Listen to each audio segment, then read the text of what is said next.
layunin po ng pagkakasulat ng aklat ng Hebreo ay upang ipakita sa mga kapatiran o sa mga mananampalataya ng mga Israelita na naging Kristiyano o dating mga Judaizer, o dating mga Jewish na naging Kristiyano. Sinasabi ng sumulat, hindi masama ang pagkilala sa kadakilaan ng mga anghel. Hindi naman masama na dinadakila nila si Moises at ang mga propeta. Gayon din ang mga pari at pinakapunong pari. Hindi masama yung mga yan. Dahil ang nagtatag niyang mga yan ay walang iba kundi ang ating Diyos din. Gayon din sa mga sacrifices, ang Diyos din naman ang nag-utos sa Israel niyan na gawin nila sa tuwing sila'y nagkakasala, ang gagawin nilang pagbabayad ng kanilang mga kasalanan ay pagmamagitan ng paghahandog ng mga hayop. Hindi naman sinasabing masama yan. Ang gusto lang bigyang diin dito ng sumulat, ang ating Panginoong Hesus ay higit na mabuti, higit na dakila sa lahat ng mga nakasanayan ng mga Israelita nung panahon na hindi pa nila nakikilala ang ating Panginoong Hesus. Yun po yung nais niya. Jesus Christ is better, greater, and superior. Yan po yung pinakatema talaga. Sulat sa mga Hebreo. Ang chapter 10 po ay natito po sa 4 na bahagi. Yung unang verse 1 to 18, ito po yung mensahe na ihinatid ng kapatid na Julius nung isang Sunday. Chapter 10 verse 1 to 18. Yung minsan ng paghahandog ng Panginoong Hesus ng kanyang sarili. Once and for all, sacrifice of Jesus Christ. Binibigyang din dito yung ginawa ng Panginoong Hesus. Kasi po sa mga nagdaang kabanata o sa talagang nakasanayan ng mga Israelita sa buhay nila, ito yung kanilang ginagawa pag may kasalanan, lapit sa pare, maghahandog ng hayop, iwiwisik ang dugo sa templo, susunugin ng hayop bilang handog at pagbabayad sa kanilang mga kasalanan. So sa verse 1 to 18, tinalakay po dito na yung actually, yung paghahandog na yun, it's just a shadow of what is to come. Anino lang. Halimbawa po ako dito, nakatapat ako sa ilaw. Pag nakita yung anino na yan, alam na ako yan. Pero anino ko lang yan, hindi yan ako. So ganun din yung tinutukoy ng sumulat sa mga Hebreo, yung nakasanayan, yung tinanggap o ginagawa ng mga Israelita, it's just a shadow of what is to come. Okay? At nangyari na nga, dumating na nga yung mabuti at maganda. Walang iba kundi ang ating Panginoong Hesus. He is the fulfillment. Siya yung kaganapan ng mga bagay na nakagawian, nakasanayan, or practices ng mga Hudyo nung unang panahon. Okay? Na sinasabi ng Panginoong Hesus na hindi naman talaga nakapagpawi ng kasalanan ng mga Israelita yung paghahandog nila ng hayop. Yung dugo nito, hindi naman talaga nito nalilinis yung kasalanan nila eh. It's just a covering. Kasi ang ginagawa ng mga Israelita, nabalikan po natin, pag sila po ay may kasalanan, kukuha sila ng hayop na ihahandog, hahawakan yung hayop, inosenteng hayop, as if ipinapasa nila yung kasalanan nila doon sa hayop na yun, at yung hayop na yun ay papatayin. Na siya ang nagbayad ng kasalanan ng tao. Okay? Pero ito'y anino lamang nung darating. Okay? Hindi naman tunay na nakapapawi ng kasalanan. It's just a covering. Hindi katulad ng ginawa ng ating Panginoong Hesus. Ang ginawa ng ating Panginoong Hesus ay once and for all. And yung kanyang paghahandog ng kanyang sarili, ng pagdanak ng kanyang dugo, ay naging sapat at katanggap-tanggap sa Diyos. Once and for all, and it was enough to cleanse the sin of everyone, past, present, and future. Kasi yung sa hayop, bakit sinasabing hindi naman talaga ito yung fulfillment? Kasi yung ginagawang paghahandog ng hayop, yung pagwiwisik ng dugo ng hayop, kaya sinasabing hindi naman talaga yung nakakapawi. Bakit? Ito yung nagpapaalala sa kanila ng kanilang mga kasalanan. Kaya anong ginagawa? Yung iba araw-araw nagpapatay ng hayop, naghahandog ng dugo. At may isang event once a year, regularly kailangan gawin na ang punong pari papasok sa dakong kabanal-banalan at maghahandog ng dugo ng hayop. Pero yung ginawa ni Jesus Christ, it was done once and for all 2,000 years ago doon sa krus ng Kalbaryo. Nang ginawa ito ng Panginoong Hesus, it was enough. It was acceptable to the Father na one-time payment na ginawa ng Panginoong Hesus para sa pagbabayad ng kasalanan ng lahat ng tao.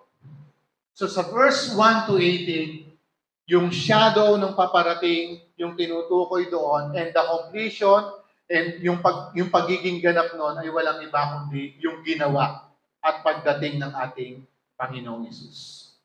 Okay. Sa verse 19 to 25 naman, ito yung paanong ilalapat ng mga Israelita na naging Kristiyano sa buhay nila yung tinanggap nilang mabuting balita ng kaligtasan. Kung paano lang ipamumuhay.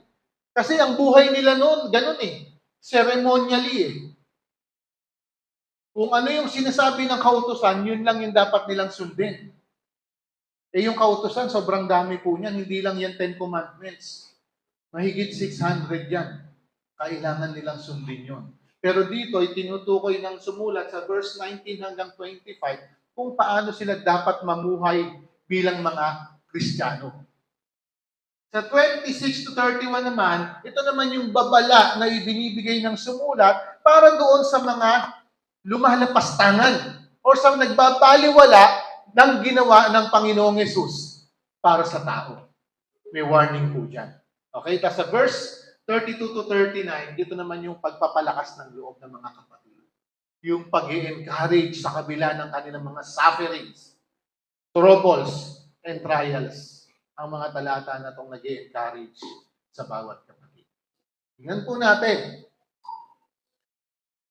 So verse 19 hanggang sa 25. Unang-unang bahagi yon. No? So yung paglalapat sa buhay ng tinanggap na mabuting balita ng kaligtasan. Ito po, 19 to 25, hinati ko po sa dalawang bahagi. Sabi sa Hebrews 10, 19 hanggang 21 muna. Kaya nga mga kapatid, tayo'y malaya nang makapapasok sa dakong kabanal-banalan dahil sa dugo ni Jesus. Binuksan niya para sa atin ang isang bago at buhay na daang naglalagos hanggang sa kabila ng tabing at ang tabing na ito'y ang kanyang katawan. Tayo'y may isang pinakapunong pari na namamahala sa sambahayan ng Diyos. Sa mga nagdaan po, sa buhay po ng mga Israelita, sa kanilang kultura, sa kanilang tradisyon, or sa kanilang relihiyon, sabi ko nga po kanina, di ba, once a year, merong paghahandog ng dugo na ginagawa ang punong pari. Kunyari, ayan yung templo, yung dakong banal, kung saan araw-araw nagwiwisik ng dugo ng hayop pangbayad sa kasalanan ng mga Israelita. Then once a year, ito yung kunyari, ito higanting kortina. Sa likod naman yan, once a year, papasok ang punong pari upang bayaran ng kasalanan niya at ng kasalanan ng buong bayan. Once a year lang. Pero, kaya ako po itong Matthew 27:51, nang ang Panginoong Hesus po ay nakapako sa krus at nalagutan siya ng hininga. Isang account po na binanggit ng si Jesus Christ po ay nalagutan ng hininga. Ano nangyari? Ang tabing dun sa templo ay nahati mula sa taas hanggang sa ibaba. Ang ibig pong sabihin diyan, yung katuparan ng ginawa ng Panginoong Hesus ng pag-aalay niya ng kanyang sariling buhay at dugo, nagkaroon na ng kalayaan ang sumampalataya sa kanya. Nagkaroon na ng kalayaan ng access sa Diyos. Kasi before, nung hindi pa ginagawa ng Panginoong Hesus yun, sino lang ang pwedeng pumasok sa dakong kabanal-banalan? Ang punong pari. Siya lang yung pwedeng lumapit sa presensya ng Diyos. Kasi nandun sa kabilang tabing? Yung Ark of the Covenant. Ang punong pari lang ang pwedeng lumapit. Walang ibang pwede. Pero nang mahati ang tabing, it means ang lahat ng sumampalataya kay Jesus Christ ay pwede na malaya ng makalalapit sa trono ng habag ng Diyos. Hindi na natin kailangan ng pari. Hindi na natin kailangan ng human mediator. Kasi ang human mediator, sino? Itong mga pari at punong pari. Katulad din natin yung mga yan, makasalanan din. Pero ang ating Panginoong Hesus na ngayon ay ating mediator. Siya ay Diyos, hindi nagkasala. Kaya ang sabi doon sa verse 21, meron na tayong pinakapunong pari, walang iba kundi ang ating Panginoong Hesus. Okay, so paano natin ito ipamumuhay? Sabi sa verse 22 to 25. Sa English Bible, ano yan? Puro, let us, let us, let us. Okay? Paano natin ipamumuhay? Sabi, tayo'y lumapit na may tapat na puso sa lubos na katiyakan ng ating pananampalataya. Lumapit tayo may malinis na budhi sapagkat nalinis na ang ating mga puso at nahugasan na ng dalisay na tubig ang ating mga katawan. At 23, magpakatatag tayo sa ating pag-asa at huwag mag-alinlangan sapagkat tapat ang nangako sa atin. 24, sikapin nating mapukaw ang damdamin ng bawat isa sa pag-ibig sa kapwa at sa paggawa ng mabuti. Then 25, huwag kaliligtaan ang pagdalo sa mga pagtitipon, gaya ng ginawa ng ilan. Palakasin natin ang loob ng isa't isa, lalo na ngayong nakikita natin na lalapit na ang pagdating ng Panginoon. So ito po ay binibigay na, mga kapatid, ano bang dapat ninyong gawin? Dahil na tinanggap na ninyo ang biyaya ng Panginoon, hindi na kayo nakapailalim sa kautusan, hindi na ninyo dapat pinapractice yung paghahandog ng dugo ng hayop. Dahil ginawa na ni Kristo yan, once and for all, for payment of everyone's sin, past, present, and future. Ngayon, anong gagawin ninyo sa buhay ninyo araw-araw? Tingnan niyo po naka-highlight. Faith, hope, and love. Yan po yung binigay ni Pablo. Anong mananatili? Ayan o. Faith, hope, and love. And the greatest of these, ang sabi ni Paul, is love. And anong kahalagahan nito? Sa 25, huwag natin kaliligtaan ng pagdalo sa mga gawain. Ano ba yung sinasabing pagdalo sa mga gawain? Ito yun. Yung ating pagsamba. Yung sama-sama po tayong mga mananampalataya na pumupunta sa isang lugar kung saan andoon ang lahat ng sumampalataya kay Jesus, nagpupuri, nagpapasalamat, ibinabalik sa Kanya ang kapurihan, ibinabalik sa Kanya ang kaluwalhatian, ibinibigay sa Kanya glory dahil sa ginawa ni Christ para sa atin. Alam ko, makasalanan ako, alam ko, mapupunta ako sa impyerno, pero ang sinasabi ng banal na kasulatan, Jesus Christ paid the penalty of my sins. Instead na akong magbayad, si Jesus Christ nang nagbayad. Nakita ko yun, yung kagandahan ng ginawa ni Christ dun sa cross.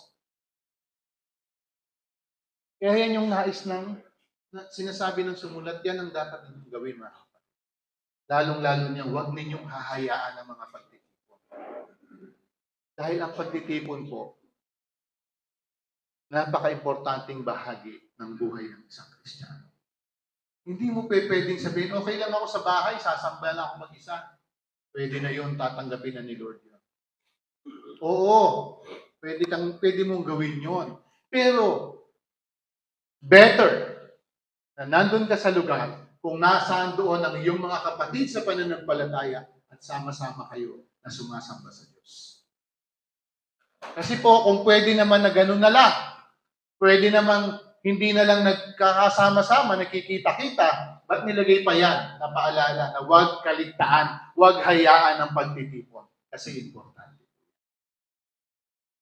Yung apoy, yung alab na meron tayo para sa Panginoon. Di ba lagi po binibigay na illustration kapag may siga, kunyari parang bonfire. Pag sama-sama yung kahoy, anong nangyayari sa apoy? Tuloy-tuloy, malakas. Pero pag kumuha ka ng isang kahoy, inilayo mo, ano mangyayari dun sa isang kahoy na yun? Magpapatuloy ba siya magbaga hanggang maubos yung kahoy? Hindi. Mamamatay yun, hindi magpapatuloy. So, ganun po yung kahalagahan ng sama-samang pagtitipon ng mga magkakapatid. Meron tayong iisang espiritu, ang banal na espiritu. na meron tayong iisang layunin, ipapurihan ang ating Diyos. Vertical, para sa Kanya. Naririto tayo, nagagalak tayo na kasama natin ang mga kapatid. Pero higit lalo, na alam natin yung ginawa ng Panginoon para sa atin. May mga sacrifices. Pero tayong mga kailangan i-give up para ibalik natin sa Diyos ang papuri.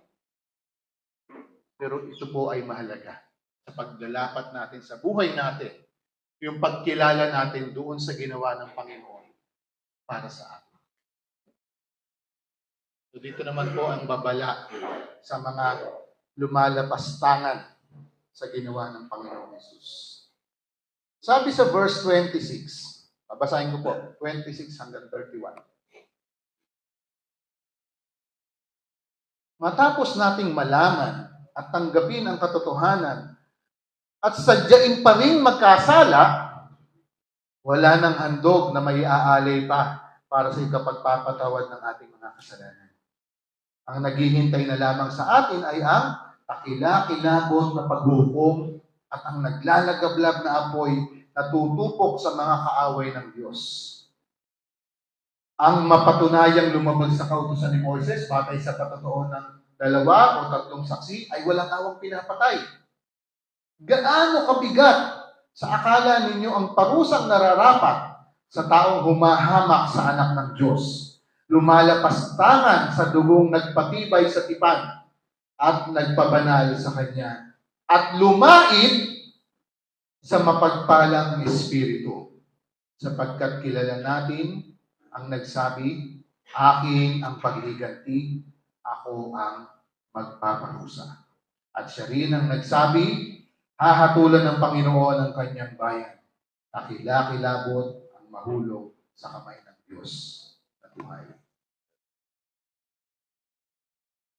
Kung ikaw nalaman mo itong napakaganda, napakabuting balita na ito, nakita mo na, nalaman mo na ang ginawa ng Panginoon para sa iyo, pero nagpatuloy ka pa rin sa pagkakasala, wala nang iba pang sacrifices na pwedeng gawin para ikaw ay matubos.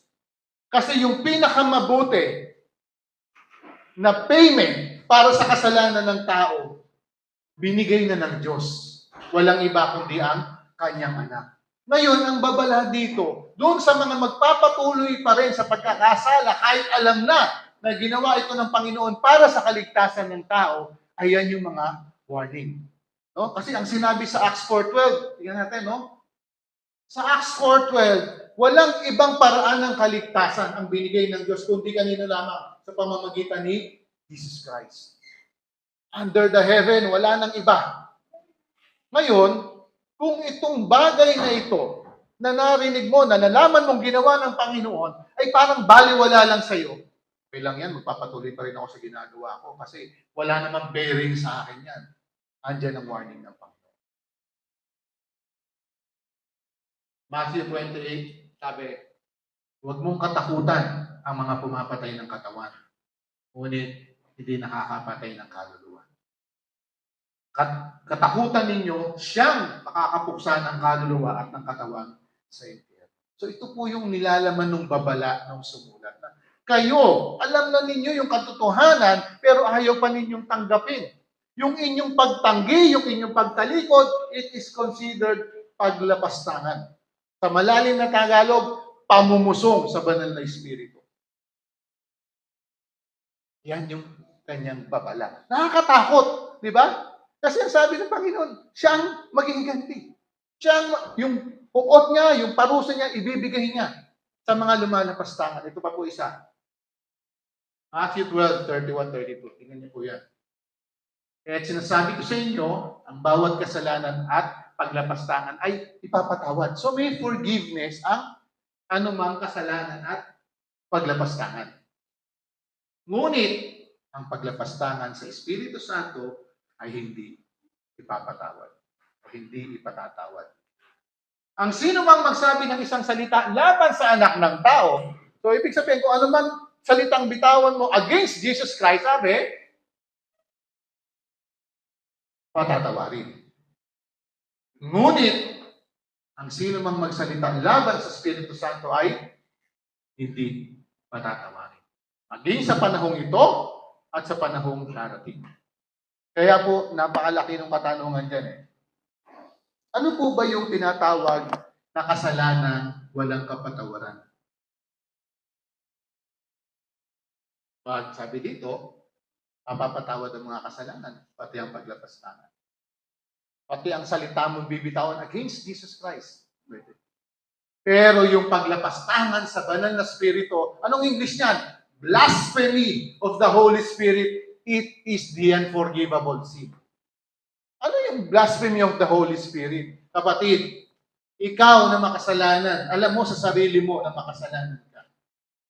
Kumikilos ang banal na spirito na pinakikilala sa iyo si Kristo, ipinakikita sa iyo ang pagmamahal ng Diyos, ipinapakita sa iyo ang ginawa ng Panginoon para maligtas ka. Pero anong ginawa mo? Ayoko. Tinanggihan mo. Ito yung ginawa mong pamumusong sa banal na spirito. Kaya yung ibinigay ng kapatawaran ng Panginoon sa kasalanan ng lahat ng tao, hindi mo makakamtan. Kaya ka mapupunta doon sa walang hanggang kapahamakan sa impyerno. Dahil tinanggihan mo yung pagkilos ng banal na spirito. Kaya pinakikita sa iyo ang ganda ng cross ng ating Panginoon Jesus. So ito yung warning. Binigay na ng Diyos yung pinakamabuti. Diba? So sabi ko, yung mga tao na naghihirap ngayon sa apoy ng impyerno, dumaranas ng pagdurusa, hindi nila pwedeng sumbatan ng Diyos. Bakit? Ginawa na ng Diyos yung lahat ng pinakamabuting paraan. Ibinigay niya na yung kanyang kaisa-isang anak bilang pambayad sa kasalanan ng tao. Pero anong ginawa ng tao? Tinanggihan ito. Hindi mo pwedeng sabihin, Lord, bakit ako nagdudusa dito? Hindi mo na magagawa yan kasi binigay na ng Diyos yung paraan. Meron ng provision ng Lord para hindi ka mapunta sa impyerno. Pero anong ginawa mo? Tinanggihan mo yung kanyang biyaya. Yan yung ginagawa mong pamumusong or blasphemy of the Holy Spirit. Nakakatakot, po ba? Yan talaga yung kakasapitan ng mga ayaw tumanggap. Narinig mo na yung katotohanan, pero ayaw mong tanggapin. Hindi ka naman pepwersahin ng Diyos na maniwala ka sa Kanya. Hindi po tayo pepwersahin ng Diyos na sumampalataya tayo sa Kanya. Enough na po yung ginagawa ng banal na spirito na pinakikita at ipinaalam sa atin yung dakilang biyaya ng ating Panginoon para sa atin. 10:32 to 39. Palakasin ang loob ng mga kapatiran na magpatuloy ng may pagtitiyaga at pagsusunod. So dito naman, after the warning, comes the encouragement. Okay? Kasi itong buo na ito, ang kausap dito, Israelita ng mga Kristiyano. Alam ng sumulat na yung mga kapatid o yung mga kapwa niya mananampalataya ay ang daming hirap na pinagdadaanan. Kaya nga alam niyo ba, yung iba sa kanila, naiisipan, babalik na lang kami sa pagiging Hudyo. Babalik na lang kami sa paghahandog ng hayop. Babalik na lang kami sa paglapit sa pari. Buti pa noon, hindi kami dumaranas ng ganito. Kaya ang encouragement ng sumulat, mga kapatid, ganito yan. Magtiis kayo. Magtiyaga kayo. You need to persevere amidst those tragedies sa buhay. Sabi dito sa verse 32 to 39,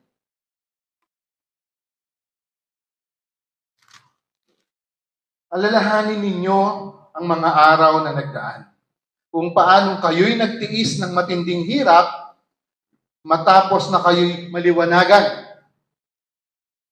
ngunit hindi kayo nagpadaig.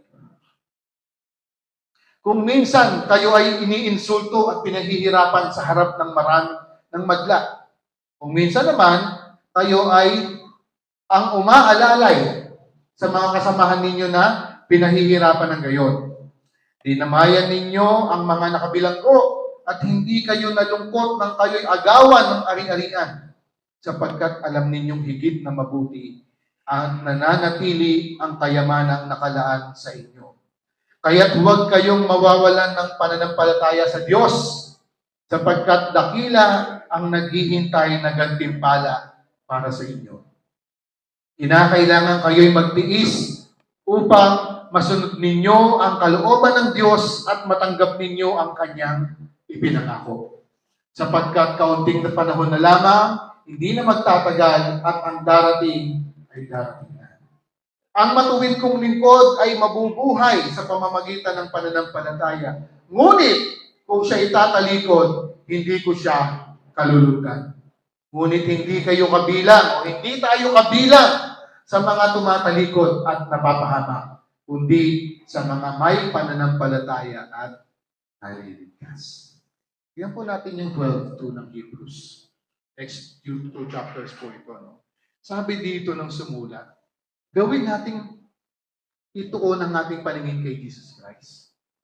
Kasi yung mga kapatiran dumadaan sa pagsubok, ang daming nangyayari sa kanila Inaagawan nga sila ng ari-arian, pero nagpapatuloy sila. Okay? Tingnan nyo si Jesus Christ, sabi nila. Lahat ng inyong mga nagiging pinagdadaanan nyo na yan, lahat ng hirap na yan, manatili kay Kristo ang tingin.